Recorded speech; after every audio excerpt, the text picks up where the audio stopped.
విచ్చేసిన వేదికపైన పెద్దలు, మన ఎక్స్ మున్సిపల్ చైర్మన్ గారు, టౌన్ ఇన్స్పెక్టర్ గారు, ఎంఐ గారు, వెటర్నరీ డాక్టర్ గారు, మున్సిపల్ డిపార్ట్మెంట్ మినిస్టర్ గారు, అదేవిధంగా టౌన్ ఎస్ఐస్ ఇద్దరు రిటైల్ అండ్ అమర్, మరి ముఖ్యంగా ఈ పీస్ కమిటీకి విచ్చేసిన హిందూ సోదరులకి, ముస్లిం సోదరులకి, అదేవిధంగా క్రిస్టియన్ సోదరులకి, మీడియా మిత్రులకి, ప్రతి ఒక్కరికి కూడా నా యొక్క నమస్తమాంజలి. గతంలో మెదక్ చాలా పీస్ఫుల్ ఏరియా అని అందరికీ తెలుసు, మీ అందరికీ తెలుసు, మొత్తం అందరికీ కూడా తెలుసు. కానీ ప్రజెంట్ లాస్ట్ ఇయర్ ఇష్యూస్ని బట్టి మెదక్ ఫస్ట్ ప్రయారిటీ అయిపోయింది.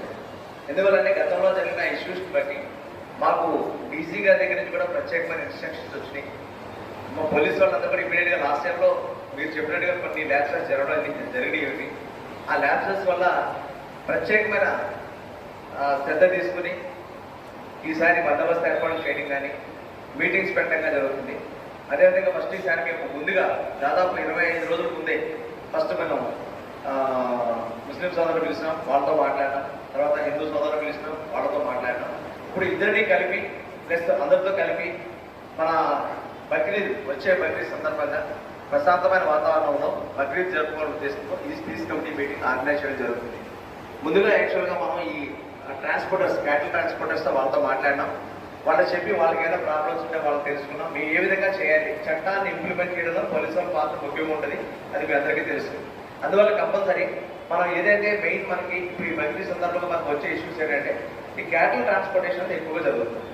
క్యాటిల్ ట్రాన్స్పోర్టేషన్లో కంపల్సరీ మనకి లిమిటేషన్స్ ఉంటాయి. మనకి ఏ విధంగా తీసుకెళ్ళాలంటే కంపల్సరీ పర్మిషన్స్ ఉండాలి, ట్రాన్స్పోర్టేషన్ సంబంధించిన పర్మిషన్స్, వెటర్నరీ డాక్టర్ గారు సర్టిఫికేషన్ ఉండాలి. అప్పుడు మాత్రమే అంటే ఫిట్ ఫర్ ట్రాన్స్పోర్టేషన్ అని చెప్పి సర్టిఫికేట్ ఇస్తారు, అప్పుడు మాత్రమే ట్రాన్స్పోర్టేషన్ చేయడం జరుగుతుంది. అదేవిధంగా మనకి జనరల్గా జరిగేదంటే మనకి 4 ఫ్రీగా కనుక తీసుకెళ్ళగలిగితే ఏం ప్రాబ్లం లేదు. అందువల్ల ఈ సమయంలో కంపల్సరీ వాళ్ళందరికీ ముందుగానే చెప్పి క్యాటిల్ ట్రాన్స్పోర్టర్స్కి, బిజినెస్ చేసే వాళ్ళకి మీరు చేసేది కరెక్ట్గా ప్రాపర్గా లీగల్గా చేస్తే కనుక ఎవరు అబ్జెక్షన్స్ చేయరు. ఏ విధమైన ప్రాబ్లమ్స్ మీకు ఉంటే కనుక మా దృష్టికి తీసుకురండి, పోలీస్ ఇమీడియట్గా రెస్పాండ్ అవుతాం. ఎట్టి ప్రాబ్లం లేకుండా మీరు చూస్తారని వాళ్ళు చెప్పడం జరిగింది. తర్వాత మెయిన్ ఇంపార్టెంట్గా ఈ ప్రతిదిద్దం కౌస్ ల్యాండింగ్ అనేది 100% ప్రొహిబిటెడ్, ఎట్టి పరిస్థితుల్లో కూడా లేదు. అదేవిధంగా చిన్నవి ఏదైతే ఏజ్ తక్కువవి మేలైనప్పుడు కూడా వాటిని చేయడానికి వీలేదు, అది మీ అందరికీ తెలుసు. కాబట్టి ఇప్పుడు గోమాతను యాక్చువల్గా హిందూ సాంప్రదాయం ప్రకారం దాని దేవతగా పూజిస్తారు కాబట్టి ప్రత్యేకమైన శ్రద్ధ ఉంటుంది. దయచేసి మీ అందరికీ రిక్వెస్ట్ ఏంటంటే కౌస్ ల్యాండింగ్ అనేది 100% దాని ఎట్టి పరిస్థితుల్లో కూడా చేయడానికి వీలేదు.